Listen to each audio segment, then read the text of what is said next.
vuka yade Yini ngantela. inkinga shothi usho njalo wena ukuthi yini inkinga? Cha phela sazi. Ngoba phela mina ngijolile nabantu. Yabo. Mina lona ngazama ukumsiza. Incane into yakhe ingaka.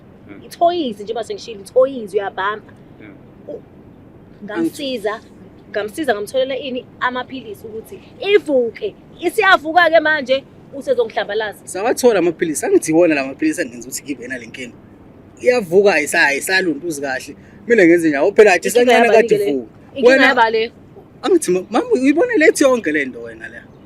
Kade ngalo ngihlangana nawe ubungakuboni konke lo ukuthi incane. Angazi ukuthi yini eshintshile. Angazi ngempela. Angiseneliseki. Awuseneliseki. Oh kushuthi wena ngomthetho kushuthi wena lento hayi ngoba uthola nami kuphela. Kushuthi kwafika ama-tail B ahamba mina sengithi ngiyafika lebig lami sengimba vele wena ungijoyela kabi wena manje. Wena ungijoyela kabi wena uzongithuka la. Angithuka ngithi siyalungisa la. Siyalungisa. Silungisa ini? Yabo la kule show le asilwi la siyalungisa. So ayikho into ezulu ngameko ukuthi niyalwa nabawethu. Kufanele nithi noma yini eniyikhulumayo but kube khona isixazululo ukuthi siyafika kule ndawo le. Khumbulani le show le it's not about ukulwa ukuthi silungise. Kumele nithi nihamba ukuthola Bhuti wami angini. Ngithi ngizolungisena ubwango la. Maye mina nami nginenkinga phela umshaya nenkinga ekhisti ukube mhlambe kuthiwa wangishaya vele incane ke wangakusangidlisa ke lephilisi leli ngadla phela manje ayisavuki ngenze njani mina. Okay. Into engizomthola manje ngenze njani? Mina ngenze njani? Mina ngihlalele wena.